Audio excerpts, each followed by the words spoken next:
मित्रांनो, शालिनी भक्तिसागरवर तुमचे मनपूर्वक स्वागत आहे। तर मित्रांनो, आज आपण या व्हिडिओच्या माध्यमाने ऐकणार आहोत श्री गणेश पुराणमधले 1 ते 10 अध्याय। तर हे अध्याय ऐकल्याने संकष्टी चतुर्थीच्या दिवशी सर्व इच्छा कामना पूर्ण होतात। 18 पुराणांमध्ये सर्वात श्रेष्ठ हे गणेश पुराण आहे। ज्याच्या पदरी खूप काही जन्माचं पुण्य असेल त्यालाच हे गणेश पुराण श्रवण करायला मिळेल। तर जास्तीत जास्त जणांना शेअर करा आणि सबस्क्राईब करा, कमेंट्स नक्की करा। माझा आत्मविश्वास वाढवण्यासाठी शालिनी भक्तिसागर कथा हे पण माझं चॅनल आहे, त्या चॅनलला पण सबस्क्राईब करा। कुठून कोणत्या गावाहून आपण व्हिडिओ ऐकत आहोत, आपल्या गावाची कमेंट श्री गणेशाय नमः नक्की करा। श्री गणेशाय नमो नमः, श्री गणपतीये नमो नमः। श्री गणेशाला नमस्कार असो। वक्रतुंड महाकाय सूर्यकोटी समप्रभ निर्विघ्नं कुरु मे देव सर्व कार्येषु सर्वदा। हे वक्रतोंड असलेल्या, थोराड शरीर असलेल्या, कोटी सूर्याप्रमाणे तेज असलेल्या देवा गणेशा, माझी सर्व कार्य सदैव निर्विघ्न पर। स जयति सिंधुरवदनो देवो यत पाद पंकजं स्मरणं वासरमणिरिव तमसा राशी नशयंती विघ्नाम। कपाळी सिंदूर लावलेल्या श्री गणेशाचा जय जयकार असो। सूर्य ज्याप्रमाणे अंधाराचा नाश करतो त्याप्रमाणे श्री गणपतीच्या पदकमल स्मरणाने विघ्न राशीचा नाश होतो। पुरातन काळी शौनक ऋषींनी अखंड 12 वर्ष चालणारे सत्र सुरू केले होते। त्याच्यासाठी तेथे पुराण सांगणारे सूत, विद्वान, रसिक, श्रद्धावंत ऋषी मंडळी आली होती। त्या सत्रामध्ये श्रोते मंडळींची मनोरंजन होऊन त्यांना नवज्ञान प्राप्ती व्हावी म्हणून सूत म्हणून पौराणिक कथा उपकथा सांगत असत। त्या ठिकाणी सूतांनी 18 महापुराणे सांगितले। पुराणे ऐकून समाधान झाले नाही। ऋषी सुतांना म्हणाले, आपल्याला आपल्यासारखा सरस्वतीचा आशीर्वाद असलेल्या अमूल्य वक्ता दुर्लभ आहे। आमचं भाग्य थोर म्हणून आम्हाला आपला सहवास घडला। तुमच्या तोंडून 18 पुराणे ऐकल्यामुळे आम्ही पापमुक्त झालो, आम्ही धन्य झालो। तेव्हा अशाच काही पुराण कथा सांगा की ज्यामुळे जन्माचं सार्थक होईल। त्यावर आनंदित होऊन सूत त्या ऋषींना म्हणाले, तुम्ही लोक पुण्यशील आणि बुद्धिवान आहात, तुमच्या प्रश्नामुळे मला उत्साह होतो, आनंद होतो। अशा श्रोत्यांना पुराण कथा सांगायला मला नक्कीच आवडेल। आतापर्यंत मी तुम्हाला 18 महापुराणे सांगितली, त्याप्रमाणे उपपुराणे सांगण्याचा माझा मानस आहे। या उपपुराणात नरसिंह, नारदीय, गणेशी सर्वश्रेष्ठ पुराणे आहेत। त्यापैकी तुम्हाला मी गणेश पुराणाची कथा सांग। हे पुराण मृत्यू लोकात ऐकायलाही मिळत नाही। 4 मुखींचा ब्रह्मदेव सुद्धा श्री गणेशाचे वर्णन करू शकत नाही। तिथं मी गणेशाचे महात्म्य काय सांगू शकणार। सृष्टीची उत्पत्ती, पालन पोषण आणि संहार करणारे ब्रह्मा, विष्णू, महेश श्री गणेशाच्या कृपेनेच आपले नेमलेले कार्य पार पाडित असतात। श्री गणेशाच्या आज्ञेनेच पंचमहाभूते आपापली कार्य पार पाडतात। तुम्हाला मी थोडक्यात श्री गणेशाची माहिती सांगतो, आपण ती मनापासून ऐकावी। श्री गणेश पुराण हे पहिल्यांदा महर्षी व्यासांनी भृगूला, भृगु ऋषींनी सोमकांत राजाला आणि सोमकांत राजाने सर्व लोकांना कथन केले। प्रथम मी तुम्हाला सोमकांत राजाची कथा सांगते, ते ऐका। पूर्वी देवनगरात सोमकांत नावाचा सौराष्ट्र देशातील एक राजा होऊन गेला। तो धर्मनिष्ठ होता, तसेच अर्थासह वेदांची त्याला माहिती होती। चतुरंग सैन्य त्याच्याजवळ होते। बृहस्पतीसारखी त्याची बुद्धी होती। अत्यंत श्रीमंत व तेजस्वी असा तो समाशील राजा होता। सोमकांताकडे विद्याधीश, रूपवान, क्षेमकर, ज्ञानमय आणि सुबल नावाचे 5 प्रधान होते। ते अतिशय हुशार आणि पराक्रमी होते, तसेच ते राजकारणात कुशल होते। त्यांनी अनेक प्रदेश काबीज करून आपला राज्य विस्तार केला होता। सोमकांताचा राज्यकारभार अक्कल हुशारीने त्यांनी चालवला होता। सुधर्मा नावाची सोमकांत राजाची राणी ही खूपच रूपवती व पतिव्रता होती। अतिथीचे स्वागत करणारी अशी धर्मशील होती। सोमकांत सुधर्म यांना हेमकंठ नावाचा कुशाग्र बुद्धी मुलगा होता। त्याच्या अंगी 10 सहस्र हत्तीचे बळ असलेला तो बलशाली होता। हुशार, प्रधान आणि राणी राजापुत्रासह मोठमोठे यज्ञ याग करून सोमकांत राजाने अनेक वर्ष राज्य केले। पुढे सूत सांगू लागले, सोमकांत राजाला एकाएकी कुष्ठरोग झाला, त्यामुळे तो कुरूप दिसू लागला। पूर्वकर्माचं फळ होतं हे पूर्वी केलेल्या जन्माचं चांगलं, चांगल्या कर्माचे फळ चांगले आणि वाईट कर्माचे फळ वाईट लागते। कर्माचे फळ वाईट असो वा चांगले ते भोगावेच लागतात। कुष्ठरोगाच्या त्रासाने असो वा चांगले ते भोगावेच लागते। कुष्ठरोगाच्या त्रासाने राजा फार दुःखी कष्टी झाला होता। एक दिवस राजाने आपली पत्नी सुधर्मा व पुत्र हेमकंठ तसेच 5 प्रधानांना जवळ बोलवले। त्यांनी आपले दुःख सांगितले। सोमकांत म्हणाला, आजपर्यंत सर्व धर्माचे पालन केले, पराक्रमी शत्रूचा पराभव केला, पण माझे पूर्वजन्मीचे भोग म्हणून हा रोग माझ्या वाटेला आलाय। नावाप्रमाणे मी शोभून दिसत होतो, पण या घाणेरड्या रोगाने माझ्या शरीराची काय अवस्था झाली ते तुम्ही बघतच आहात। पूर्वी जन्मी कोणतं पाप केलं होतं काही कळत नाही मला। या जन्मात तरी मी काही वाईट कृत्य केलेले नाही। प्रजेला मुलाप्रमाणे सांभाळले, भगवान शंकराची अखंड भक्ती केली, वाईटांच्या संगतीत राहिलो नाही। सुगंधी द्रव्याने स्नान करणाऱ्या या शरीराला अशी दुर्गंधी काय यावी करावी असे सोमकांत म्हणत होता. त्यामुळे मला जीवन अगदी नकोसे झाले आहे. अशा दुर्गंधीयुक्त शरीराने जगण्यात काहीच अर्थ नाही. म्हणून मी निश्चय केला आहे, हेमकंठाला गादीवर बसवून आणि मी वनात जाणार आहे. या गोष्टीला तुम्ही सर्वजण मला परवानगी द्या. राहिलेले आयुष्य मी परमेश्वराच्या सानिध्यात घालवेन, मनुष्य जन्माचे सार्थक करेन. असे बोलत असतानाच राजा बेशुद्ध होऊन खाली पडला. सगळ्यांची धांदल उडाली, परंतु प्रधानांनी लगेच योग्य उपचार केल्याने राजा सोमकंत शुद्धीवर आला. हेमकंठाला गादीवर बसवून नंतर प्रधानही राजाबरोबर वनात जायला निघाले.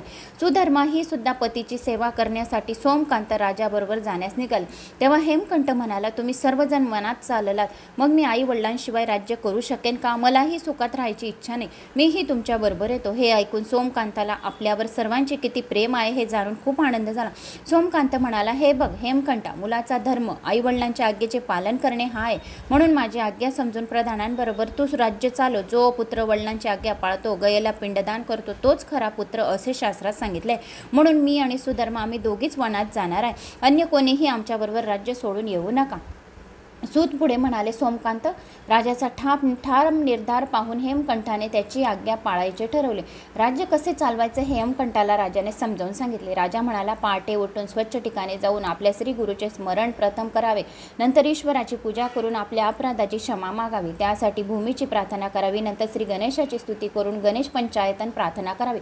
गणेश पंचायतन कोणते कोणते आहेत? जो कोणी रोज सकाळी उठून अंघोळ करून शुचिर्भूत होऊन गणेश पंचायतनाची 5 नावे सुद्धा घेतली तरी त्याचा सर्व संकटाचा नाश होतो. मुलाबाळांचे संरक्षण होते. घरातील जे सर्व कोणी व्यक्ती आहेत, आपल्या घरातली जेवढी फॅमिली आहे त्या फॅमिलीवर सुद्धा संकट येत नाही. मनातल्या सर्व इच्छा कामना पूर्ण होतात. तर गणेश पंचायतन कुठली आहे तर ते नक्की श्रवण करा. मी हळूहळू बोलते, तुम्ही पण जर श्रवण करत असणार तर माझ्या मागे बोला, म्हणजे तुम्हाला गणेश पंचायतन केल्याचे पुण्यफळाची प्राप्ती होईल. हे 5 नावं जो कोणी घेतो त्याच्या सर्व संकटाचा तर नाश होतोच, पण जे जिथं जातात तिथे त्यांना विजय, यश, कीर्ती, मान सन्मान वाढवतो. धनधान्यामध्ये वृद्धी होते. दीर्घ आयुष्याची प्राप्ती होते. आपल्या मुलांची प्रगती होते. तर गणेश पंचायतन सर्वप्रथम पहिले गणपती, दुसरे शंकर, तिसरे विष्णू, चौथे दुर्गामाता, 5वे सूर्य यांना गणेश पंचायतन असे म्हणतात. जो कोणी या 5 नावांच्या श्रवण मात्र पठन मात्र सर्व संकटे आणि सर्व पापे नष्ट होतात. तर सकाळी उठून रोज हे 5 नावं घ्यायची. त्यानंतर ही 5 नावे सुद्धा घ्यायची. या 5 नावांसोबत अजून 5 नावं जर तुम्ही श्रवण केली तर तुम्हाला यत्किंचित सुद्धा पाप लागणार नाही. तर कुठले 5 नावं आहेत? सीता, तारा, अहिल्या, द्रौपदी, मंदोदरी या 5 नावाचे स्मरण मात्रे सर्व पापे नष्ट होतात. सीता श्री प्रभू रामाची पत्नी. तारा, अहिल्या, मंदोदरी अशा ज्या 5 नावं सीता, तारा, अहिल्या, मंदोदरी, सीता, तारा, अहिल्या, द्रौपदी, मंदोदरी, तर अशा या 5 नावांचे स्मरण मात्रे सर्व पापे नष्ट होतात. एका वहीवर लिहून घ्या, रोज सकाळी बोलायची. तर अशी ही 5 नावे आहेत ज्यांची आपण रोज उपासना करतो. त्या देवतेचे ध्यान करतो. मानस पूजा करावी. नगराच्या नैऋत्याला जाऊन आपल्या प्रार्थविधी करावा. दात घासून तोंड धुवावे.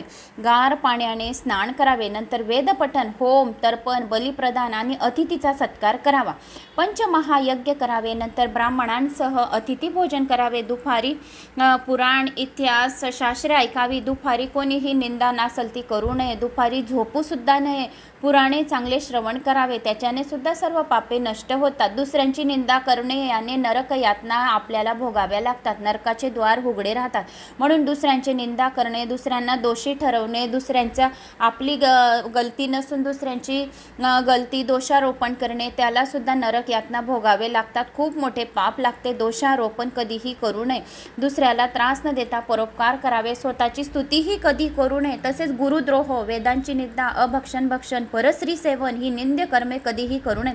असत्य कधी बोलू नये. खोटे बोलणे सुद्धा पाप लागते. सज्जनांचे पालन करावे. दुर्जनांना दंड द्यावा. दीन, दुबळे, आंधळे, अपंग यांचे रक्षण करावे. गुन्हेगारांना शिक्षा करावी. तर अशी मदत करावी. आता मी जो माझा यूट्यूबचा हा थोडा काही कथा मी तुम्हाला जी सांगते त्याच्यातला थोडा पैसा, माझी इच्छा अशी आहे की अनाथ आश्रममध्ये जे मुलं आहेत त्यांना दान धर्म करू. या अन्नदान, जलदानामध्ये थोडा पैसा लावू. म्हणजे अन्नदान आणि जलदान केल्याने आपले सर्व पापांचे तर नाशच होते, त्याशिवाय अन्नदानाने धनामध्ये सुद्धा वृद्धी होते आणि आपले पुण्यकर्माचा वाटा जास्त होतो.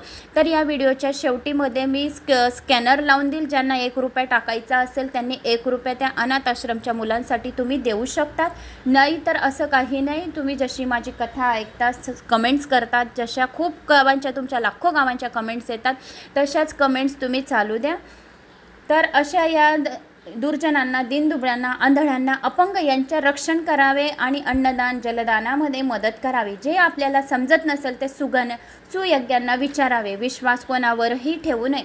मुख्य म्हणजे आपल्या शत्रूवर तर कधीच विश्वास ठेवू नये. लक्षपूर्वक राज्य करावे. आपल्या शक्तीनुसार दानधर्म करावा. जो कोणी दानधर्म करतो त्याच्या धनामध्ये वृत्ती होते. त्याचे जे पितर नरकात पडले असतील ते नरकामधून पितर बाहेर येतात. पितृदोषापासून आपल्याला मुक्तता मिळते. म्हणून दानधर्म करण्यामध्ये मागे कधीच नाही राहावे. तर आपल्याने यथाशक्ती जे असेल, आपल्या जर फुलची पाकळीसुद्धा मनाने, श्रद्धा आणि मनाने जर आपण अर्पण केली म्हणजे आपल्या सर्व समस्यांचा नाश होतो, सर्व इच्छा कामना पूर्ण होतात. हे जर राजाचे डोळे आहेत तर दूध हे राजाचे मुख आहे असे समजून वागावे. गुन्हेगारांना शिक्षा करण्यास कधी मागे पुढे पाहू नये. लोकनीतीने वागावे. केवळ शिक्षेच्या भीतीपोटीच ध्यानात ठेवावे. कोणी निंदा केली किंवा कोणी स्तुती केली तर त्यात वाईट किंवा सुख मानायचे नाही. आपले जे राजकीय डाव आहेत ते बाहेर पडता कामा नये. काम, क्रोध, मत्स्य, गर्व, लोभ, अहंकार हे सहा शत्रू ज्याने जिंकले आहेत तो इतर शत्रूंना सहज जिंकू शकतो. जो आपल्या शरीरातून काम, क्रोध, मद, मत्सर, लोभ, अहंकार, काम, क्रोध, मद, मत्सर, लोभ, अहंकार शरीरामध्ये जो ठेवत नाही तो पुऱ्या तिन्ही लोकांना जिंकू शकतो. म्हणून कोणाशी द्वेष करावे नाही, कोणाशी क्रोध करावे नाही, कोणाचा मत्सर करावा नाही, कधी अहंकार, मीपणा करावा नाही, रजोगुण कधी करावा नाही. रजोगुण, सत्वगुण आणि तमोगुण 3 गुण आहेत. तर रजोगुण कोणामध्ये होते? ब्रह्मदेवामध्ये. तमोगुण शिवशंकरामध्ये. सत्वगुण विष्णू भगवानांमध्ये. तर विष्णू भगवान म्हणून हे जगतचे पालनकर्ता निवडले गेलेले आहे. सृष्टीचे ज्या वेळेस यज्ञ सुरू केला होता ऋषीमुनींनी असे सांगितले होते की या तिघी देवतांची परीक्षा घ्यायची. तर ऋषींनी ज्या वेळेस भृगु ऋषी हे खूप मोठे ऋषी होते, त्यांनी तपस्या म्हणजे त्यांनी परीक्षा घेण्याचे ठरवले. तर त्या परीक्षामध्ये म्हणून निवडले गेले होते आपले विष्णू भगवान. तर ती पण खूप मोठी कथा आहे. तर मी तुम्हाला म्हणजे जेव्हा का वेळ भेटेल तेव्हा सांगेल. पण ती शॉर्टकटमध्ये रजोगुण, तमोगुण आणि सत्वगुण याचं थोडंसं शॉर्टकटमध्ये 1-2 मिनटाचं मी तुम्हाला समजून देते तरी पण. तर ज्या वेळेस भृगु ऋषींनी पृथ्वीचे पालन सृष्टीसाठी निवडले गेलेले होते. तर ज्याला जे आवडेल ते करायचे पहिले अगोदर, ज्याला जसं वाटलं तसं करायचे. तर भृगु ऋषी म्हणाले की ह्या सृष्टीची आता निर्मिती झाली, सृष्टी जन्मय झालेली होती, सृष्टी आता पहिल्यांदा आपण रचना करतो आहे. तर याच्यासाठी कोण निवडले जाणार? तर त्यासाठी भृगु ऋषींनी परीक्षा घेण्याचे ठरवले. तर भृगु ऋषी हे पहिल्यांदा ब्रह्मलोकामध्ये गेले. तर ब्रह्मलोकामध्ये सर्व देव वगैरे सर्व बसलेले होते आणि ब्रह्मदेव सुद्धा म्हणजे राजाच्या सिंहासनावर बसलेले होते. भृगु ऋषी हे आले अचानक आणि त्यांनी कोणाला नमस्कार न करता डायरेक्ट खुर्चीवर बसून गेले. ब्रह्मदेवाला खूप राग आला. ब्रह्मदेव म्हणाले, हे भृगु, तुला काही अक्कल आहे का? तुला काही समजत नाही का? तू मला नमस्कार न करता तू डायरेक्ट खुर्चीवर बसला.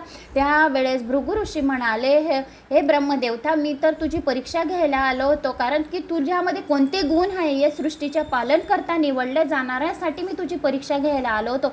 तर तुझ्यामध्ये तर राजासारखे गुण आहे, तू तर राजासारखा मला बोलत आहे, तर तू या सृष्टीचा पालन करता निवडला जाणार नाही.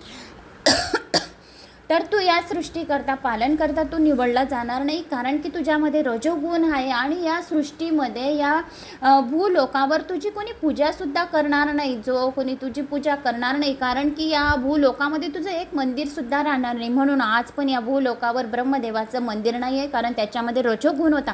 नंतर भृगु ऋषी गेले शिवशंकराजवळ. तर शिवशंकर म्हणजे शिवलोकामध्ये तर शिवजी हे पार्वती मातेसोबत त्यांच्या शयनकक्षामध्ये बसलेले होते, गप्पा मारित होते. आजूबाजू जे सेवक उभे होते त्यांनी भृगु ऋषींना रोखलं. भृगु ऋषींनी त्या सेवकांचं न ऐकता डायरेक्टमध्ये त्यांच्या शयनकक्षेत गेले. पार्वती माता हे शिवशंकराजवळ बसलेली होती, तर ते लाजून दूर सावरली. तर शिवशंकरांना, शिवशंभूंना, शिवाला खूप संताप आला, क्रोध आला की हे काय आहे तुझं भृगु, तर तुला काही समजत नाही का, तुला काही अक्कल आहे का, शयनकक्षामध्ये कोणाला न विचारता, कोणाला न सांगता डायरेक्ट आमच्या शयनकक्षामध्ये आला, तुला लाज नाही वाटत का. तर त्रिशूल त्यांच्या अंगावर म्हणजे त्यांचे शिर तोडण्यासाठी त्यांनी असं वर केलं, तर म्हणजे त्यांच्यावर हात उगारला. तर भृगु ऋषी म्हणाले की हे शिवशंकर, हे शिवशंभू, मी तर तुझी परीक्षा घ्यायला आलो होतो, तुझ्यामध्ये तर तमोगुण आहे, तू तर तमोसारखा बोलतोय, अहंकार आहे तुझ्यामध्ये, तर तुझ्या या भूलोकावर तुझ्या पूर्ण अवताराची कधीच पूजा होणार आणि तुझी फक्त लिंगाचीच पूजा होईल. म्हणून आज पण या पृथ्वीवर भूलोकावर म्हणजे आज पण पूर्ण अवताराची शिवशंकराची एक पण मूर्ती नाही आहे. प्रत्येक ठिकाणी 12 ज्योतिर्लिंग हे लिंगांमध्ये अवतरित झालेले आहे प्रभू. तर हे भृगु ऋषीच्या श्रापामुळे शिवशंकराला श्राप लागलेला होता. देवांना सुद्धा श्राप म्हणजे सुटला नाहीये, तर आपण मानव जातीचे कुठे लागले. तर शिवशंकराचं एक पण पूर्ण अवतारामध्ये मंदिर नाही आहे. सर्व 12 ज्योतिर्लिंग जे आहेत तर ते लिंगां रूपांमध्ये आहे. 12 ज्योतिर्लिंग सौराष्ट्र सोमनाथांचं, श्रीशैल्य मल्लिकार्जुनम, उज्जैनियम, महाकाल, ओंकारम, अमलेश्वरम, परल्यम, वेदनाथांचं, डाकिनियम, भीमशंकरम, सैतबंदे, रामेश्वरम, नागेश्वरम, दारुकाबने, वाराणसी, विश्वेश्वर, त्र्यंबकम, गौतमी तटे, हिमालय तु, केदारम, कृष्णेश्वर, शिवालय, एतानि ज्योतिर्लिंगानि सायं प्राप्त पठेत नर सप्त जन्म कृतम पाप स्मरण विनयशती. तर हे 12 ज्योतिर्लिंग जे आहेत तर ते लिंगांमध्ये आहे, पूर्ण अवतारमध्ये नाही आहे, फेसमध्ये नाही आहे. तर भृगु ऋषीच्या श्रापामुळे शिवजीला पण पूर्ण अवतार या भूलोकावर करण्यात नाही आला. तर तिसरा जो आहे तर सत्वगुण. तर आता सत्वगुणाचा तुम्हाला आशय आणि स्पष्ट अर्थ सांगते. तर मग भृगु ऋषींना खूप संताप आला.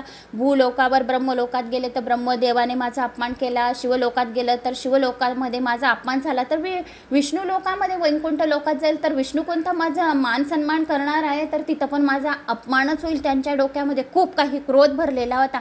म्हणजे काहीच त्यांना समजत नव्हतं की माझा आता इथं मान सन्मान होईल की नाही. एकदम संतापामध्ये ते वैकुंठ लोकामध्ये क्षीरसागरात गेले आणि वैकुंठ लोकात जात होते. तिथं माता लक्ष्मी विष्णू भगवानांचे सतत पाय चेपित राहतात, पाय दाबीत राहतात. जो कोणी स्त्री आपल्या नवऱ्याचे पाय चेपते, पाय दाबते, त्याला लक्ष्मीची कधीही कमी होत नाही. म्हणून माता लक्ष्मी जवळ एवढं धन आणि धान्य आहे आणि आपण सुद्धा नित्यसेवा माता लक्ष्मीची लक्ष्मी प्राप्तीसाठी करत राहतो. तर मंगळवार आणि शुक्रवार जो कोणी आपल्या नवऱ्याचे नुसते 2 मिनिटं 5 मिनिटं काढून पाय दाबेल त्याला लक्ष्मीची कधीच कमी राहणार नाही, असे स्वतः लक्ष्मी पुराणमध्ये सांगितलेले आहे. तर आता भृगु ऋषी हे क्षीरसागरामध्ये वैकुंठ लोकामध्ये क्षीरसागरामध्ये गेले.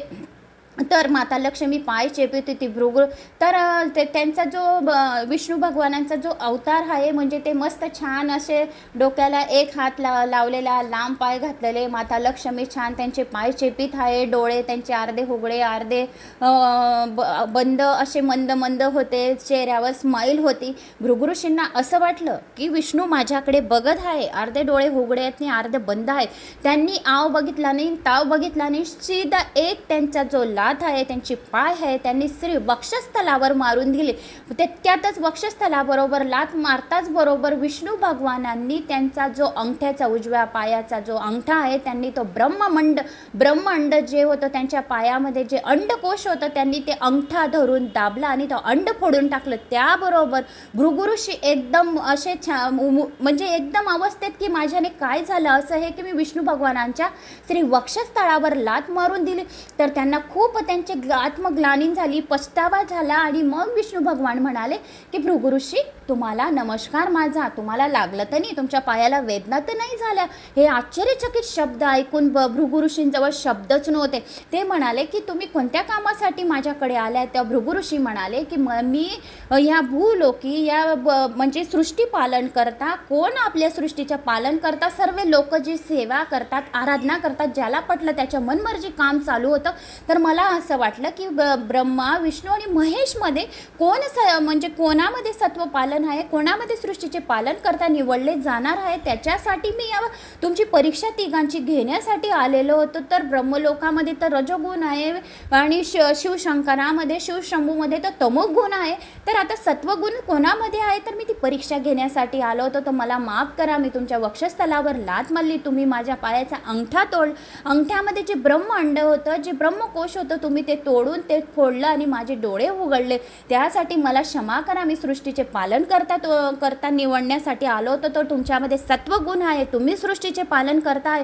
तर जो कोणी तुमची सेवा करेल त्याला धन यश कीर्ती मान सन्मान मिळेल. दरिद्रता त्याच्या घरात कधीच राहणार नाही. 7 जन्माची दुःख दारिद्र्य त्याचे दूर होईल. त्याच्या घरात धनाचे भंडार भरलेले राहतील, असे भृगु ऋषींनी विष्णू भगवानांना सांगितलं. आणि विष्णू भगवान या सृष्टीचे पालन करता निवडले गेले. 10 अवतार विष्णू भगवानांचे आहेत. स्वामी समर्थ त्यांचे अवतार आहे. गुरु जे आपले दत्तगुरु त्यांचा अवतार आहे. असे भरपूर अवतार जे 10 अवतार आहे, त्याची पण मी तुम्हाला कथा सविस्तरपणे सांगेल. तर 10 अवतार कसे आहे आणि 10 अवतारांची कशी पूजा करायची संपूर्ण मंत्र स्तोत्रसहित मी तुम्हाला एक व्हिडिओ स्पेशल देईल.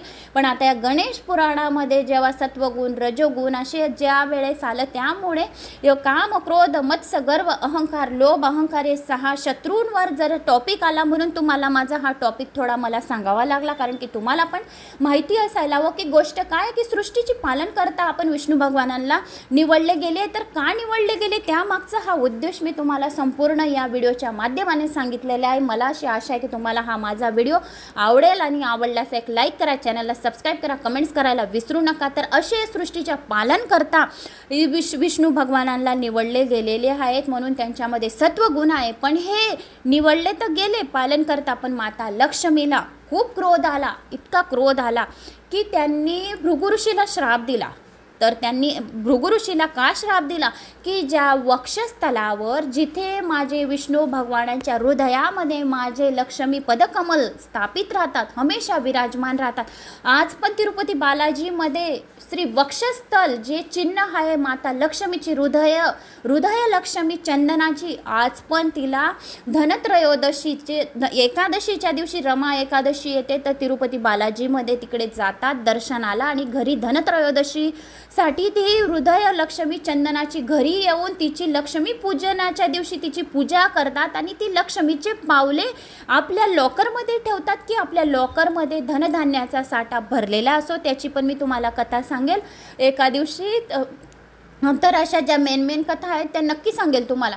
तर त्या वक्षस्थलाची आज पण पूजा करतात. माझ्याकडे पण ते वक्षस्थल जे श्री विष्णू भगवानांचे जे आहे वक्षस्थल चंदनाचे मेन तिरुपती बालाजीचे, तर ते माझ्याकडे पण आहे. तर मी त्यांची पण पूजा करते. तुम्हाला एखाद दिवशी तो व्हिडिओ पण बनवेल आणि कॅमेरा व्हिडिओ दाखवेल की कसे वक्षस्थल आहे, कसे पदकमल आहे माता लक्ष्मीचे जे तिरुपती बालाजीमध्ये जे विष्णू भगवानांच्या हृदयामध्ये राहतात. ते हृदयामध्ये माता लक्ष्मीची पावले कशी उमटलेली राहतात. ते सकाळ उठून ते हृदय चंदनाचे जे लक्ष्मी पावले रोज सकाळी तिथे उमटलेले राहतात, तर ते तिथून जाऊन आणायचे.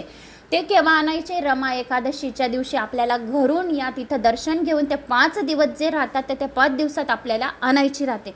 तर अशा या वक्षस्थलावर लात मारल्यामुळे माता लक्ष्मी क्रोधित झाली आणि त्यांनी भृगु ऋषीला श्राप दिला की जो कोणी ब्राह्मण तुमची म्हणजे तुम्ही विष्णू भगवानांच्या हृदयावर लात मारली, हे ब्राह्मण देवता होते, तर हे ब्राह्मण दरिद्र हो जाओगे. काय सांगितलं आहे माता लक्ष्मीने की जे पण या भूलोकावर आहेत ब्राह्मण सर्व दरिद्रीत राहतील.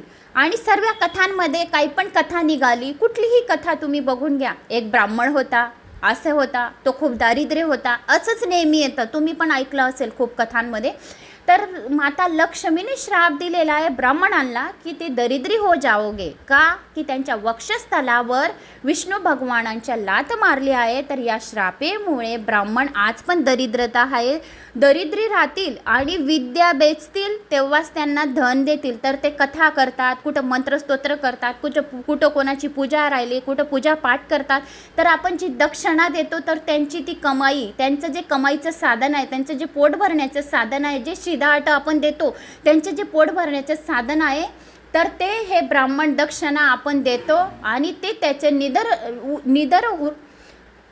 म्हणजे त्यांचं जे पालन करतात ते त्यांचे जे दिवसभराचं त्यांचं जे संचालन आहे कसं करायचं आणि मुलाबाळांचं पोट कसं भरायचं, तर विद्या बेचून ते त्यांच्या बायकाचं पोट भरून स्वतःचं पोट भरून विद्या बेचून धन कमवतात. तर ते त्यांची विद्या बेचतात म्हणजे पूजा पाठ करतात आणि आपण त्यांना दक्षिणा देतो. तर ही विद्या बेचतील तेव्हाच त्यांना धन प्राप्ती होईल. मध्ये मध्ये हिंदी वर्ड येतात. इकडे मी बऱ्हाणपूरला राहते, मी पण हिंदीच लँग्वेज बोलते, पण मराठी पण माझं थोडं मराठीतच शिक्षण झालं आहे, पण आता 25 वर्षापासून मला हिंदीत बोलायची आदत झाली आहे.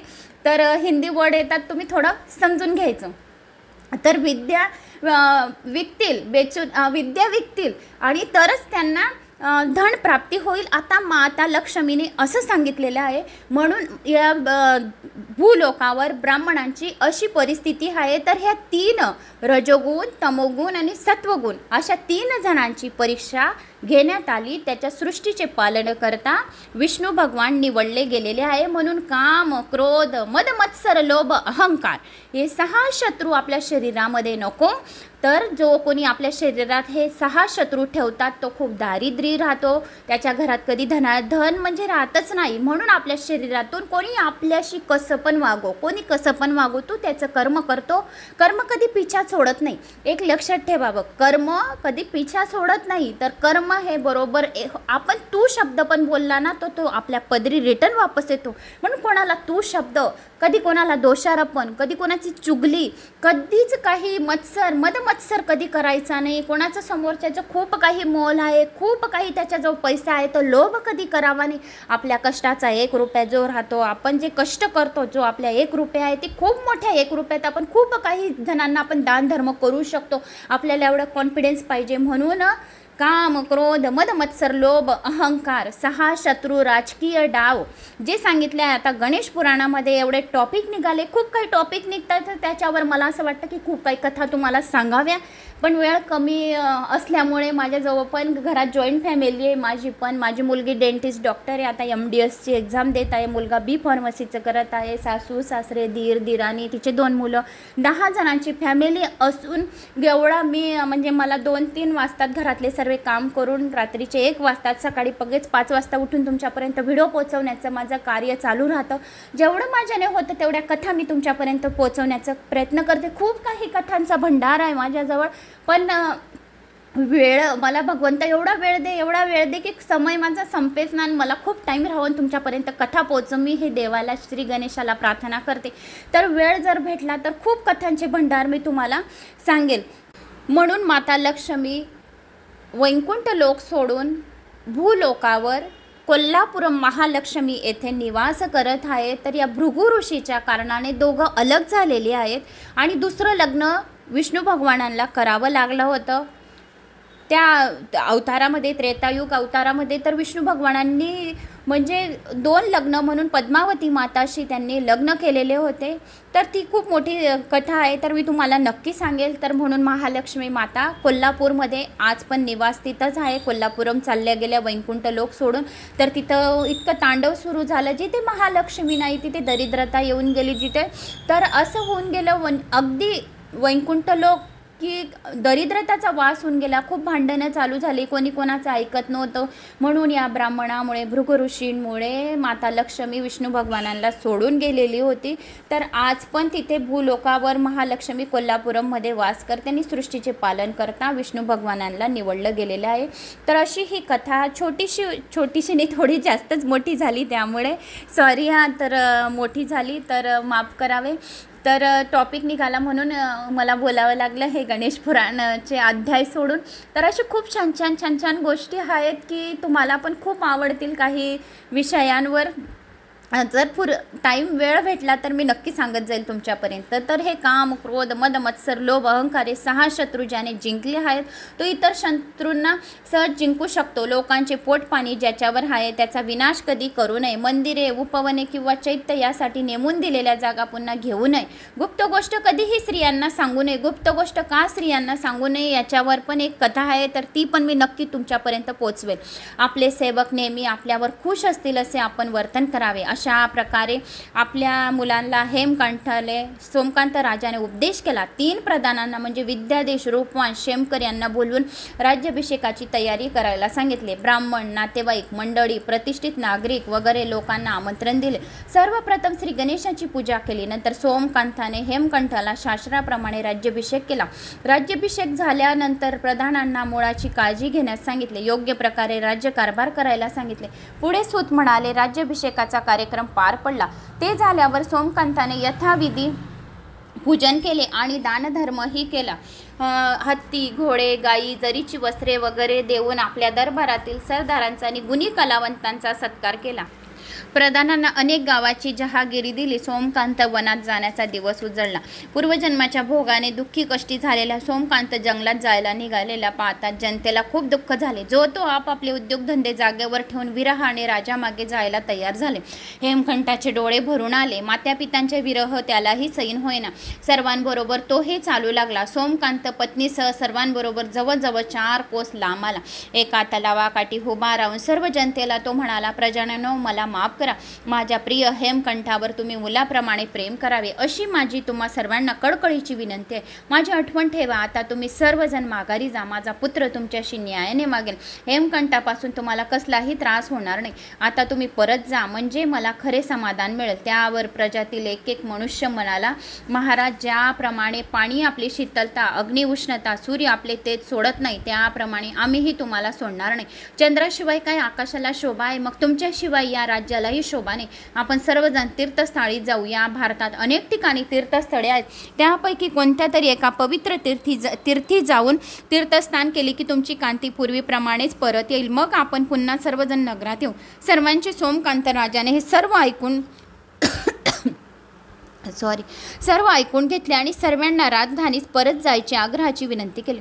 हेमकंठ म्हणाला, बाबा, आजपर्यंत तुमचा विरह मला कदाच झाला नाही. आता तुमच्याशिवाय मी राज्य कसे चालू? मला तर तुमच्याशिवाय हे जीवनसुद्धा नकोसे वाटत आहे. यावर राजा म्हणाला, हेमकंठा, तुला हा मोह होणार नाही म्हणून तुला धर्माचा, नीतीचा आणि कर्तव्याचा पूर्वीच उपदेश केलेला आहे. आपल्या पित्याची आज्ञा पाळण्यासाठी परशुरामाने आपल्या आईचा शिरच्छेद केला. रामानेही राज्याचा त्याग केला आणि तो वनवास गेला. रामाची आज्ञा मानून लक्ष्मणाने सीतेला वनात सोडून दिले. तशी तू ही माझी आज्ञा मान आणि परत जा. 5 प्रधानांपैकी 3 तुझ्याबरोबर घेऊन जा. त्याच्याबरोबर तू धर्माचे रक्षण कर. हे पूर्ण राज्य तुझ्या स्वाधीन केले आहे. आता तू त्याचे पालन कर. आणि तू तसे केले नाही तर कर्तव्य पालन करण्यास तू कसूर केलास असे होईल. समजा मी जर पुन्हा पहिल्यासारखा झालो तर परत राज्यात येणारच.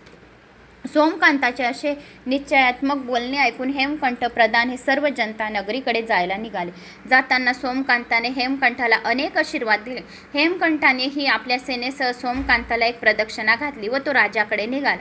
सूत पुढे सांगत होते, नगरीत जाते वेळी हेमकंठाने आपल्या आईचे दर्शन घेतले. तिला साष्टांग दंडवत घातले आणि म्हणाला, आई, तू सुद्धा मला सोडून चाललीस. निदान तू तरी बाबांना सांग मला बरोबर घ्यायला. अगं, तुमच्या बरोबर राहून जे सुख समाधान मला मिळेल ते गादीवर बसून नाही म्हणणार.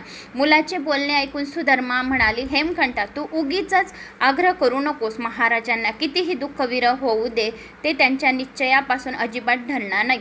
म्हणून पुत्रा, तू माझी आज्ञा समजून परत मागे जा. तुला सोडून जाताना मला काही आनंद होत नाही, परंतु पतिसेवा हा पतिव्रता धर्म आहे म्हणून मी वनात जात आहे. मग मात्र आईला नमस्कार करून हेमकंठ नाईलाजाने आपल्या सहकार्याबरोबर नगरात परत आला. राजपुत्र नगरात आल्यामुळे प्रजाही आनंदित झाली. त्याच्या स्वागतासाठी सुगंधित जल रस्त्यावर शिंपले, गुड्या उभारल्या. नगरात प्रवेश केल्यावर हेमकंठाने आपल्या सेवकांना वस्त्रालंकार दिले. मातृपितृ आज्ञेनुसार हेमकंठ राज्यकारभार पाहू लागला. उपदेशाप्रमाणे हेमकंठाने प्रजेचे मुलाप्रमाणे पालन केले. सोमकांत वनात गेल्यावर पुढे काय घडले महाराज? ऋषींनी विचारले. सूत म्हणाले, हेमकंठ आपल्या नगरीत आला. तिकडे सुधर्मा, सोमकांत आपल्या सुबल आणि ज्ञानमय दोघा प्रधानांबरोबर निबिड वनात जाऊ लागले. जसे काही वनवासाला प्रभू प्रभू श्रीरामसह सीता जात आहे तसे भासत होते. जोगेही परस्परांना विचारून सर्व काही करत मजल दरमजल करीत एकामागून एक वने ती पार करीत होते. ते एका सरोवराच्या तीरावर आले. त्या सरोवरात खूप मोठ्या मोठ्या मगरी आणि कासवे होती. जंगलामध्ये देवदार, तमाल, बकुळे, पिंपळ, फणस, जाम, नीम वगैरे अनेक घनदाट वृक्षांची दाटी होती आणि त्या झाडावर बगळे, ससाने, कोकिळ करीत, पोपट, कावळे असे अनेक पक्षी राहत होते. त्या भागात राहणारे ऋषी तेथील सरोवरातील पाणी आणि पुष्पकमळ नेत त्या निसर्गमय सरोवरापाशी येऊन सुधर्मा आणि सोमकांताने आपली तान भागवली. त्या ठिकाणाच्या सुगंधी वासाने मोहित होऊन ते तेथेच बसून राहिले. एखाद्या नंदनवनातच आपण हवत असे त्यांना वाटत होते. सुधर्मा सोमकांताने तेथे स्नान केले. सुधर्मा आपल्या पतीची सेवा करण्यात गुंग होती तर दोघे प्रधान कंदमुळे आणण्यासाठी जंगलात निघून गेले. त्या तळ्याकाठी सोमकांताला झोप लागून गेली. तिथे एक सुंदर असा तेजस्वी ऋषिकुमार आला. सुधर्माला त्याला पाहून खूप आनंद झाला. तिला वाटले आपल्या कल्याणासाठीच हा इथे आला आहे जणू. सुधर्माने त्याला हाक मारली. त्या ऋषीपुत्राला विचारले, तू कोण आहेस? तू कुठून आलास? आता तू कुठे चाललास? तुझे माता पिता कुठे आहेत? त्यावर ऋषिकुमार म्हणाले, मी भृगु ऋषीचा पुत्र पुलोत्मा, माझी माता चव्यन, माझे नाव असून आश्रमात पाणी नेण्यासाठी मी या सरोवरावर आलो. आपण कोण आहोत आणि इथे कशासाठी आलात? हे महाशय इतके सुंदर दिसतात पण त्यांची कांती अशी का झाली? तुम्ही त्याची पत्नी आहात वाटतं म्हणून तुम्ही एवढी सेवा करताना दिसतात. पण काय हो, तुमचं लग्न तुमच्या माता पित्यांनी त्यांच्याबरोबर कसं काय केलं? त्याला ब्राह्मणांनी परवानगी कशी दिली? आणि तुम्ही एवढ्या देखण्या असताना त्यांच्या गळ्यात माळ कशी घातली? आणि आता अशा घनदाट जंगलात कशाला आला? त्यावर सुधर्मा म्हणाली, जो राजा सुखात लोळत होता तो कशाचीही भीती न बाळगता अगदी भूत, पिशाच, वाघ आदी भयंकर इत्यादी श्रापदाची भीती वाटत असूनही या जंगलात आला आहे. ज्याच्या पंक्तीला शेकडो ब्राह्मण जेवत असत. जेवणासाठी षडरस पूर्ण सुग्रास अन्न असे तोच हा राजा या वनात सध्या कडू व आंबट फळे खाऊन भूक भागावी आहेत. रोज मऊ गादीवर झोपणाऱ्याला इथं जंगलात कुठंतरी कसं तरी झोपावं लागत आहे. ज्याच्या शरीराच्या सुगंधी वासाने 10 दिशा भरून जायच्या, आज त्याच्या शरीराच्या दुर्गंधीने त्याच्याजवळ कोणी येत नाही. पूर्वी त्याच्या शेजारी शास्त्री पंडित उभे राहून चर्चा करायचे. आता यावेळी त्यांच्यावर माशा घोंगावत आहेत. या संकटातून, या दुःखातून आमची सुटका कशी होईल हे समजत नाही. तेव्हा भृगु ऋषींचे आश्रम भृगु ऋषीचा याच्यात उल्लेख आला आहे. पुढे मी आत्ताच तुम्हाला भृगु ऋषीची कथा सांगितली. भृगु ऋषीचा आश्रम खूप तपस्वी भृगु ऋषी जे सांगतील ते म्हणजे 100% खरे होईल एवढे भृगु ऋषी. भृगु ऋषींचं खूप महत्त्व होतं, खूप सत्व होतं. सूत पुढे म्हणाले, सुधर्म राणीचे बोलणे ऐकून चव्यन्याला खूप वाईट वाटले. तो काही न बोलता कलश पाण्याने भरून आश्रमाकडे भृगु ऋषींच्या आश्रमात आला. कलश आपल्या पित्यासमोर ठेवून खाली मान घालून तो उभा राहिला. भृगु ऋषींनी त्याला दुःखी होण्याचे कारण विचारले. जो कोणीही भृगु ऋषीची कथा ऐकतो, श्रवण करतो त्याचे सर्व पापे नष्टच होतात असे भृगु ऋषींनी स्वतः सांगितलेले आहे आणि त्याला धनधान्याची सुद्धा प्राप्ती होईल. तर या भृगु ऋषींनी त्याला दुःखी होण्याचे राजाला कारण विचारले. चव्यनाने सोमकांत राजाने सर्व हकीकत आपली कथन केली. त्यावर भृगु ऋषींनी सांगितले, त्या सर्वांना आपल्या आश्रमात घेऊन ये. पित्याची आज्ञा ऐकून चव्यन तत्काळ सरोवराच्या दिशेने जंगलात आला. तोपर्यंत कंदमुळे व फळे आणण्यासाठी गेलेले प्रधानही तेथे आले होते. चव्यन सुधर्माला म्हणाला, महाराणी, तुम्ही सर्वजण आश्रमात माझ्याबरोबर यावे अशी माझी माता पिता भृगु ऋषींची आज्ञा आहे. राणीला खूप आनंद झाला. आपल्या शरीरात नवचैतन्य निर्माण झाले आहे असे तिला वाटले. 2 प्रधानांसह राजा राणी भृगु ऋषीच्या आश्रमात गेले. ते दोघी प्रधान जणू काही गणेश व कार्तिक स्वामी भासत होते तर बृहस्पतीसारखा चव्यन वाटत होता. जणू काही कैलास पर्वतावरून शंकर पार्वती चालले आहे असे सोमकांत व सुधर्म भासत होते. सर्व आश्रमात येऊन पोहोचले. सगळीकडे वेदघोषांचा आवाज घुमत होता. अनेक प्रकारचे प्राणी आपसातली वेर विसरून आश्रमात राजसरोसपणे फिरताना दिसत होते. थंड गारा अंगाला झोंबत होता. जराही उन्हाचा चटका बसत नव्हता. आश्रमात भृगु ऋषी व्याघ्र चर्मावर बसले होते. त्यांना सर्वांनी विनयभावाने नमस्कार केला. हात जोडून सोमकांत म्हणाला, महर्षी, आज आपले दर्शन झाले. मी धन्य झालो. पूर्वजन्मीचे काहीसे पुण्य माझ्या पदरात आले आहे. माझ्या पूर्वजांच्या पुण्यकर्माचीच कृपा आहे म्हणून आज आपले पावन स्पर्श करण्याचा योग आलाय आणि मी आजवर चांगल्या प्रकारे प्रजापालन केले होते असे राजा भृगु ऋषीला म्हणाले. आयुष्यात कधीही पापाच्या स्वर्गाच्या वाटेला गेलो नाही, तरीही माझ्या शरीराची ही अवस्था अशी भयंकर व्याधीने मी ग्रासलो आहे. महाराज, सर्व उपाय करून पाहिले पण सर्व व्यर्थ केले. महाराज, आपल्या अस्तित्वाने या ठिकाणाचे वातावरण पतित पावन झाले आहे. ते बघून तुम्ही माझा रोग बरा कराल अशी मला आशा नव्हे तर विश्वास आहे, असे राजा भृगु ऋषीला म्हणाला. की मला जो रोग लागला आहे, जे माझ्या अंगाची दुर्गंधी येत आहे, माझ्या अंगाला असे दुर्गंधीयुक्त असं रोग का लागलेला आहे, तर मला असा विश्वास आहे की तुम्ही माझा हा रोग बरा कराल. म्हणून मी तुमच्या आश्रयाला आलेलो आहे. म्हणून मी तुमच्या आश्रयाला आलो आहे. माझी या व्याधीपासून सुटका करा, या रोगापासून माझी सुटका करा, असे राजाने भृगु ऋषीला सांगितले. तेव्हा सोमकांताच्या वेदना विव्हल भाष्य ऐकून भृगु ऋषी म्हणाले, राजा, माझ्या आश्रमात आला आहेस ना तुम्ही, तेव्हा पूर्णपणे निश्चिंत राहा. जो कोणी येथे येतो, जो कोणी ही माझी कथा ऐकतो, त्याचे सर्व दुःख आणि संकटातून सुटका झालीच पाहिजे, तर त्याच्या घरात कधीही दरिद्रता राहणार नाही. जो कोणी भृगु ऋषींची ही कथा ऐकेल, त्याच्या घरात दरिद्रता राहणार नाही. माता लक्ष्मी कायमस्वरूपी वास राहील, असे भृगु ऋषी राजाला म्हणत आहे. तर दुःख संकटातून सुटका झाली नाही असे कधी घडले नाही. तुझ्या या व्याधीवरचा उपाय मी तुला जरूर सांगेन, कारण पूर्वजन्माचे पाप्यामुळे तुला एवढे दुःख भोगावे लागत आहे. तुझी पूर्वजन्माची इतकी पापे आहेत की मी सांगू नाही शकत, आणि तू कोणते पाप केले होतेस ते सुद्धा मी तुला सांगतो. पण आधी तुम्ही सगळे भोजन घ्या. जंगलातून प्रवास केल्यामुळे तुम्ही सर्वजण थकलेले दिसत आहात. थोडा वेळ आराम करा. मग तू कुठले पाप केले होते, का तुला हा रोग लागला, सर्व सविस्तरपणे मी तुला मागच्या जन्माची तुझी स्वतःची कथा सांगतो. ऋषींच्या या वक्त्यावर सर्वांना अतिशय आनंद झाला. ऋषींनी त्यांना सर्वांना अभंग्य स्नान करायला सांगितले. अभंग्य स्नान म्हणजे ज्या वेळेस आपण आंघोळ करतो तर देवाचे अभंग म्हणत म्हणत आंघोळ करावी. हर हर गंगे, हर हर गंगे असं तरी बोलले तरी आपले सर्व कष्ट, दुःख, दारिद्र्य दूर होतात, असे अभंग स्नान करायला सांगितले. उत्तम वस्त्रालंकार दिले. नंतर उत्तम सुग्रास भोजन दिले. ऋषींनी शय्येवर त्यांना विश्रांती घ्यायला सांगितली. ऋषींच्या विश्वासपूर्ण दिलाशाने राजाची काळजी दूर झाली होती. राजाला त्यामुळे शांत झोप लागली. अशी झोप त्याला कधी आली नाही. आतापर्यंत इतके दिवस झाले अशी झोप राजाला कधी आली नाही. पण भृगु ऋषींच्या आश्रमात राजाला शांत झोप लागली. राजवाड्यात देखील लागली नव्हती अशी झोप राजाला आश्रमात लागली. दुसऱ्या दिवशी पहाटे संध्या होम आटोपल्यानंतर भृगु ऋषींनी सोमकांताला बोलवले. सर्वजण ऋषी समोर येऊन बसल्यावर पूर्वजन्माची कथा सांगण्यास सुरुवात केली. भृगु ऋषींनी राजाची कोणती पापे केली होती ती कथा सांगायला सुरुवात केली. सांगू लागले. आता भृगु ऋषी सांगू लागले, राजन, पूर्वी विद्य पर्वताजवळ कोल्हार नावाची एक सुंदर नगरी होती. त्या कोल्हार नगरीत चिद्रूप नावाचा एक वैभव संपन्न वेश्य राहत होता. त्याच्या पत्नीचे नाव होते सुभगा. ती अतिशय सुंदर पतिव्रताशील होती. उभयतांना कामदा नावाचा सुस्वरूप मुलगा झाला. त्याने खूपच प्रेमाने त्यांना वाढवले. तो मोठा झाल्यावर त्याने त्याचे लग्न एका सुंदर मुलीशी केले. तिचे नाव कुटुंबनी असे ठेवले होते. अतिथीची ती नेहमी आदराने पूजा करत असत. मोठी पतिव्रता होती. तिला 5 कन्या 7 पुत्र झाले.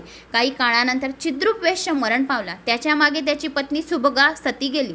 त्यानंतर संपत्तीचा वारीस म्हणून कामदा एकटाच राहिला. कामदाच सर्व सांभाळू लागला. संपत्तीचा मनसोक्त उपभोग घेऊ लागला. खूप काही धन होतं तर तो कामदा, त्यांचा मुलगा सर्व संपत्तीचा उपभोग घेऊ लागला. कुटुंबिनीने त्यावेळी त्याला अनेक प्रकारे म्हणजे त्याच्या बायकोने समजवले. त्याच्याकडे लक्ष तो द्यायचा नाही. ती समजवायची पण तो लक्ष द्यायचाच नाही. थोड्या दिवसात कामदाजवळ सर्व द्रव्य संपले होते. अगदी इतके की स्वतःचे राहते घरसुद्धा विकायची वेळ आली होती. त्याच्याजवळ आली होती. कामदाने पत्नीला मुलांसह तिच्या माहेरी पाठवून दिले. घर विकून टाकले. सर्व संपत्ती गेली होती. होते नव्हते तेही द्रव्य संपले. नंतर कामदाने नगरातील लोकांना लुटायला सुरुवात केली.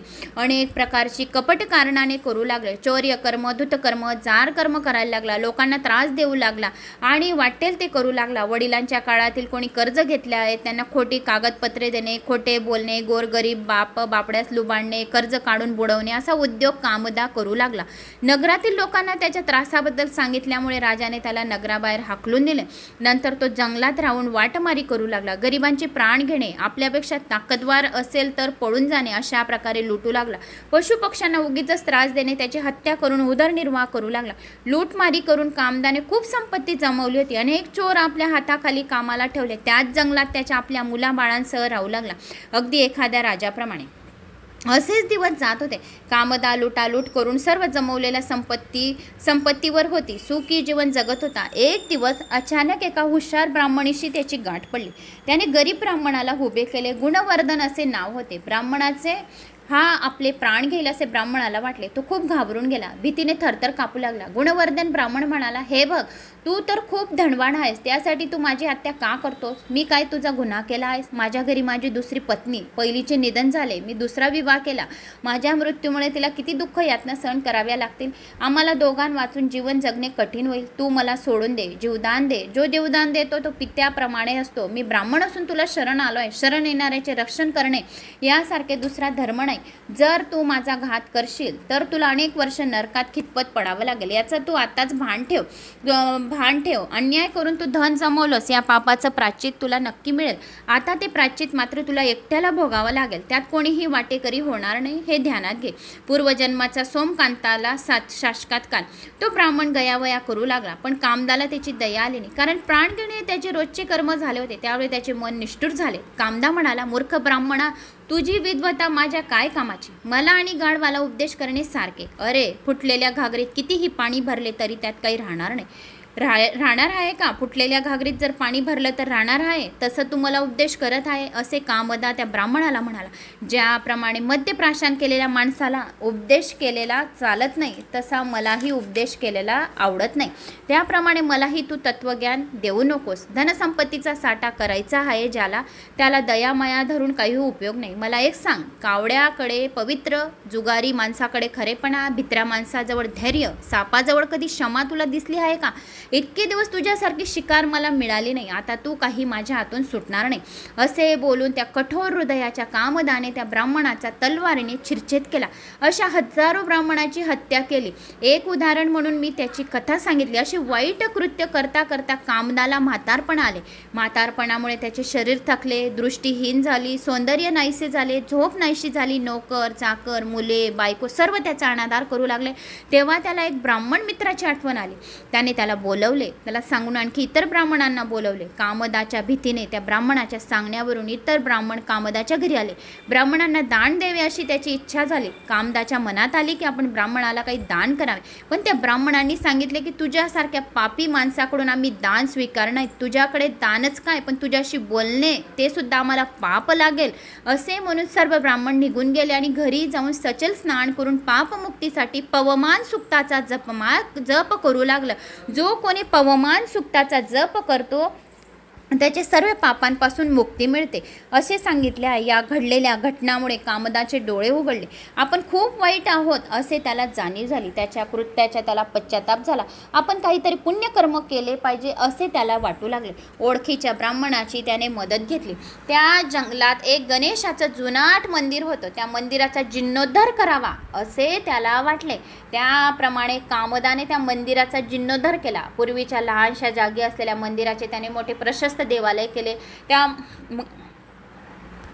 त्या मंदिराभोवती सुंदर अशा फळाफुलांच्या बागा लावल्या. देवालयाच्या चारी बाजूच्या कोपऱ्यात विहिरी बांधल्या. कामदाचे जवळजवळ सगळे धन या मंदिरासाठी खर्च झाले.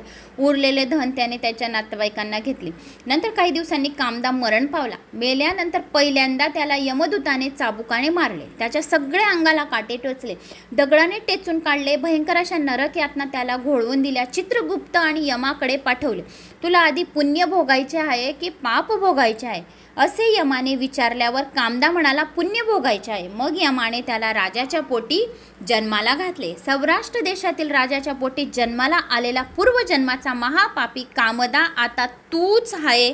तर तू कामदा आहे, तर तू मागच्या जन्मी एवढे कृतकृत्य कार्य केले, ब्राह्मणांची खूप हत्या केली, म्हणून तुला असा हा रोग लागलेला आहे. तर मागच्या जन्मी तू जे काही नित्य कर्म केले, कर्म कधी पिछा सोडत नाही. मी तुम्हाला आत्ताच सांगितलं थोड्या वेळपूर्वी की कर्म कधी पिछा सोडत नाही. कोणाला तू शब्द तुम्ही बोलले, कोणाची निंदा नसेल ते की नाही, कोणाला दोषारोपण केलं आहे, तर तुम्ही विनाकारण जर केलं असेल, तुमच्या मनाला शांती लागण्यासाठी आणि समोरच्याला दुःख दिलं असेल, तर ते रिटर्न वापस येणार आहे. म्हणून कोणाला दोषारोपण करू नये, मौन व्रत जास्त धारावे, जास्त बडबड करू नये, जास्त कोणाला काही बोलू नये, समोरच्याची टिंगल करू नये, समोरच्याला दुःख यातना देऊ नये, आपल्या आत्म्याला शांती लाभो असे कधी करू नये. खूप जणांना काही असा शोक तर राहतोच, पण असं समोरच्याला असं वाटतं की आपण याला दोषारोपण करायचे, याची चुकी काढायची, याच्या गलती काढायच्या आणि म्हणजे याला असं आपल्या नजरेपासून खाली गिरवायचं आणि आपल्या मनाला शांती करून घ्यायची. खूप जणांमध्ये असे गुण राहतात. तर असे गुण कधी करू नये, तर ते पापीचे भागीदारी बनतात. कोणाला काहीच बोलू नये, शांत राहावे. कोणाची गलती असो या नसो त्याच्यामध्ये बी बोलू नये, ते मध्ये बोलण्याने सुद्धा पाप लागते. तर असा हा कामदा मागच्या जन्मी खूप त्याने हत्या केल्या होत्या. तर मागच्या जन्माचा हा कामदा आता या जन्मामध्ये ज्यावेळेस यमाने विचारले तुला पुण्य भोगायचे आहे की पाप, तर या आता पुण्य भोगायचे होते, तर मागच्या जन्माचा तू राजा तूच आहे असे भृगु ऋषींनी सांगितले. भृगु ऋषी असे सांगितल्यावर सोमकांताचे मन संकित झाले आणि तो काही न बोलता शांत बसला की आपण मागच्या जन्मात किती खराब काम केले होते, किती काय काय हत्या केल्या होत्या मागच्या जन्मीने. आता या जन्मी आपल्याला असे रोग आलेला आहे. तेवढ्यात एक चमत्कार झाला की त्या सोमकांताच्या शरीरातून अनेक पक्षी बाहेर पडले. जी ही कथा ऐकताच बरोबर राजाच्या शरीरातून अनेक पक्षी, पापरूपी पक्षी बाहेर पडले. जो कोणी ही कथा ऐकतो, श्रवण करतो, पठन श्रवण मात्र, पठन केल्यापेक्षा श्रवण केल्याचे पुण्यफळाची जास्त प्राप्ती होते. म्हणून श्रवण करावे, शेअर करावे आणि श्रवण करावे. जास्तीत जास्त जणांना शेअरसुद्धा केले तरीसुद्धा आपले सर्व पापे जळून भस्म होतात. तर सोमकांताच्या शरीरातून अनेक पक्षी बाहेर पडले, त्याला टोचा मारू लागले. वेदवेद्या ऋषींच्या वक्तव्याचा संशय आल्याने हा प्रकार घडला होता. पक्ष्यांच्या टोचण्याने राजा घायल झाला. ऋषींना म्हणाला, ऋषीवर्य महाराज, आपल्या आश्रमात तर सर्व पशुपक्षी आपले जन्मोजन्मीचे वेर सोडून एकत्र राहतात, मग मी बिचारा कुष्ठरोगी मला का त्रास देत आहे? मला हो वाचवा असा राजा विनवण्या करत होता भृगु ऋषीला. राजा, माझ्या बोलण्याविषयी तुझ्या मनात शंका निर्माण झाली, त्याचे फळ तुला लगेच मिळाले. बरं ते जाऊ दे, घाबरायचं काही कारण नाही, माझ्यावर विश्वास ठेव. माझ्या एका हुंकाराने हे पक्षी नाहीसे होतील असे भृगु ऋषी राजाला म्हणाले. असे म्हणताच बरोबर ऋषीने एका हुंकार केला आणि सर्व पक्षी नाहीसे केले. तर भृगु ऋषींनी कथन केलेला गणेश पुराणाचा महिमा, जो कोणी या गणेश पुराणाचा महिमा ऐकतो त्याची संकटे विघ्न दूर होतात, मुलाबाळांची प्रगती होते. ज्या मुलामुलींचे लग्न जुळत नाही, नोकरी, व्यापार, प्रभूषण, संतान प्राप्ती नाही, प्रत्येक याच्यावर रामबाण इलाज आहे. हा पुढला अध्याय गणेश पुराणाचा महिमांचा अध्याय आहे. आता तर सर्वांनी ऐका. पुढे सूत म्हणाले, भृगु ऋषींनी अंतर्ज्ञानाने सोमकांताच्या पूर्वजन्माचे सूक्ष्मावलोकन केले आणि पुढे ते म्हणाले, राजा, आता गणेश पुराणाचा महिमा ऐक, म्हणजे तुझे सर्व पापे नष्टच होतील, विघ्न सर्व नाशच होतील आणि तू भराव होशील. जो कोणी रोगी असेल तर त्याला हे गणेश पुराणाचा महिमा ऐकवला, त्याला एक ग्लास पाणी भरून ठेवून, हा मोबाईल लावून हा व्हिडिओ ठेवून दिला गणेश पुराणाचा, त्या रोगी माणसाला जर ते पाणी प्यायला दिले, थोडी रक्षा टाकून, तर त्याचा रोग नाहीसा होऊन त्याचे पाप मुक्त होतील आणि त्याचा पुण्याचा वाटा जास्त होईल असे भृगु ऋषींनी सांगितले. मग पूर्वजन्माची पापे इतकी आहेत की त्याच्यावर कोणताही उपाय करता येणार नाही. राजा, तुझी पूर्वजन्माची पापे खूप आहेत, पण तरी पण तू निराश होऊ नकोस. मी तुला गणेश पुराणाचा श्रवण करत आहे, गणेश पुराणाचा महिमा सांगत आहे, तर तुझी याच्यातून सुटका नक्की होईल असे सांगितले भृगु ऋषींनी. असे म्हणून ऋषींनी अष्टदश नामांतरित पवित्र जल सोमकांताच्या अंगावर शिंपडले. पवित्र जल, एक ग्लास पाणी भरून ठेवला आणि हे गणेश पुराणाचा महिमांचे श्रवण करून, त्याला कथा ऐकून ते पवित्र जल त्याच्या डोळ्यांवर, अंगांवर, डोक्यावर शिंपडले, प्यायला दिले. ते पाणी सोमकांताच्या अंगावर पडताच त्याच्या नाकातून अत्यंत लहान पाप पुरुष बाहेर पडला. बघता बघता तो इतका वाढला की 7 वृक्षांपेक्षा जास्त त्याची उंची झाली. त्या मनुष्याचे डोळे अगदी लाल भडक होते, त्याची जीभ खूप लांब सडक होती, त्याच्या तोंडातून लोंबत होती, काळा कुट्ट असा त्याचा वर्ण होता आणि तोंडातून कधी अग्नी तर कधी अशी घाणेरडे पदार्थ बाहेर येत होते. त्याचे दात तो कडाकडा चावित होता. असा तो महाकाय पुरुषाचे रुद्र रूप पाहून आश्रमातील सगळेच घाबरले. ऋषींनी त्याला विचारले, हे पुरुष, तू कोण आहेस? त्यावर तो म्हणाला, मला पाप पुरुष म्हणतात. मी प्रत्येक प्राण्याच्या शरीरात वास्तव्य करतो. तुमच्या मंत्रांच्या प्रभावाने या राजाच्या शरीरातून मी बाहेर पडलो आहे. प्रत्येकाच्या शरीरात पाप पुरुष असतात. जो कोणी कथा ऐकतो, चांगलं श्रवण करतो, त्याच्या शरीरातून मी बाहेर पडतो. मला खूप भूक लागली आहे, तेव्हा मी आता काय खाऊ ते प्रथम सांगा. मला जर काहीच खायला मिळाले नाही तर मी सोमकांतासह सर्वांना खाऊन टाकेन. आपण मला राजाच्या शरीरातून जसे बाहेर काढले आहे, मला दुसरीकडे राहण्याचे ठिकाण द्यावे. त्यावर ऋषी म्हणाले, ते समोर आंब्याचे मोठे झाड दिसतात आहे ना, त्याच्या डोलीत राहा आणि त्या झाडाची पाने खा. त्या पाप पुरुषाने आंब्याच्या झाडाला स्पर्श करतात त्या झाडाचे भस्म झाले, जळून राख झाले त्या झाडाच्या आंब्याच्या. पण भृगु ऋषीला घाबरून तो पाप पुरुष त्या राखेच्या ढिगाऱ्यात दडून बसला.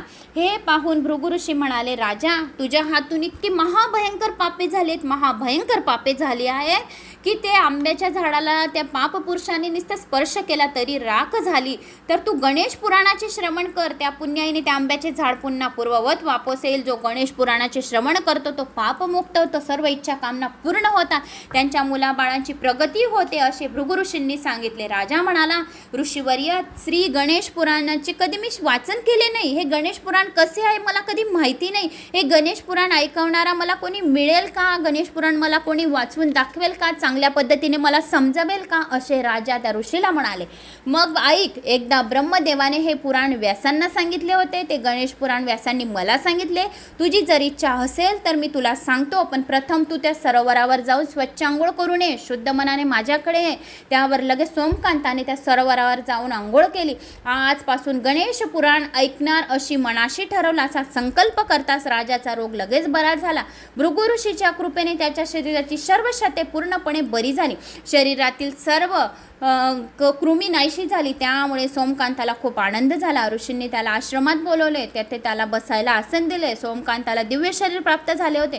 तो ऋषींना म्हणाला, महाराज, मी फक्त संकल्प केला, त्यामुळे माझी सर्व भयंकर व्याधी नष्ट झाली, माझे रोग नाहीसे झाले. जो कोणी हे गणेश पुराणाचं श्रवण करेल त्याचे काही पण दुखणं असेल, शरीरातील दानी व्याधी असतील तर ते नाहीशाच होतील, असे सांगितले ऋषींनी. खरंच हे पुराण अत्यंत श्रेष्ठ आहे, आश्चर्यजनक आहे. त्यावर ऋषी म्हणाले, खरंच हे पुराण 18 पुराणांमध्ये खूप महान पुराण आहे. ज्याच्या पदरी खूप काही जन्माचं पुण्य असेल त्यालाच हे अध्याय गणेशाचा महिमा ऐकायला मिळेल. सहजासहजी गणेश पुराण कोणालाच ऐकायला मिळणार नाही. जो घरातील व्यक्ती सुद्धा या कथांचे श्रवण करून घेईल, बाहेरून कोणी व्यक्ती त्यांचा चेहरा बघेल तरी त्याचे पापे पापमुक्त होतील, असे भृगु ऋषींनी सांगितले. तर हे त्यालाच हे पुराण ऐकायचा लाभ होईल. ज्याच्या जन्मी खूप काही जन्माचं पुण्य आहे त्यालाच हे पुराण ऐकायला मिळेल. जे हे पुराण ऐकतील त्याचे 7 जन्माची पापे तर नष्ट होतील, त्याला नरक यातना मिळणार नाही, यमदूत त्याला हात लावणार नाही, त्याला गणेशाचे दूतच हात लावतील आणि त्याला गणेश लोकाची प्राप्ती होईल. तर आणि ज्याचे पित्तर 7 जन्मातले जे पिढीमध्ये पडलेले असतील नरकामध्ये, तर गणेश पुराणाचे श्रवण मात्र पितृदोष नष्ट होतील, घरात भांडणं वादविवाद होणार नाही, इकडे पैसा आला म्हणजे इकडे जात असेल तर त्याच्या घरात बरकती राहील, असे भृगु ऋषींनी राजाला सांगितले. मग ब्रह्मस्वरूप असलेल्या गणेशाचे महात्म्य वर्णन करायला कोण समर्थ आहे? प्रत्यक्ष सहस्रमुखी शेष देखील त्याचे वर्णन करू शकत नाही. ज्याची श्री गजाननावर पूर्ण श्रद्धा आहे त्यानेच हे पुराण ऐकावे, त्यालाच या कथा ऐकायला मिळतील. तर अशा या गणेश पुराणाचे श्रवण आपण अजून पुढे ऐकूया. राजाची कथा तर अजून खूप काही अध्याय आहेत, तरी पण मी तुम्हाला हे 10 अध्याय होते तर मी हे तुम्हाला ऐकून दिले. तर पुढे अजून कथा आपण व्यासांनी केली ब्रह्मदेवाची प्रार्थना. तर काय ब्रह्मदेवाची प्रार्थना केली तर ते आपण ऐकूया पुढच्या व्हिडिओमध्ये. तर असे या कथा राजाची, सोमकांत राजाची होती. तर मित्रांनो, जो कोणी ओम गम गणपते नमः हा मंत्र भृगु ऋषीने राजाला सांगितला की तू ओम गम गणपते नमः या मंत्राचा जप कर, तर तुझे सर्व पापे, आता तर तू इतक्या कथा ऐकल्या, तुझे तर पापे नष्टच झाली, पण आता पुढे तू या मंत्राचा जप कर म्हणजे तुझे सर्व पापे नष्ट होतील, तुझा आदी व्याधी बरा होईल आणि तुला चांगलं दिव्य असे ज्ञान प्राप्त होईल, दिव्य असे शरीर प्राप्त होईल आणि तू परत तुझ्या जिथे तुझा राजदरबार आहे तर तिथं परत तू तुझ्या गावी जाशील, अशी भृगु ऋषींनी सांगितले. तर मित्रांनो, मला अशी आशा आहे की तुम्हाला माझा हा व्हिडिओ आवडला असेल. आवडल्यास एक लाईक करा, चॅनलला सबस्क्राईब करा. कुठून कोणत्या गावानं आपला व्हिडिओ ऐकत आहोत आपल्या गावाची कमेंट्स नक्की करा.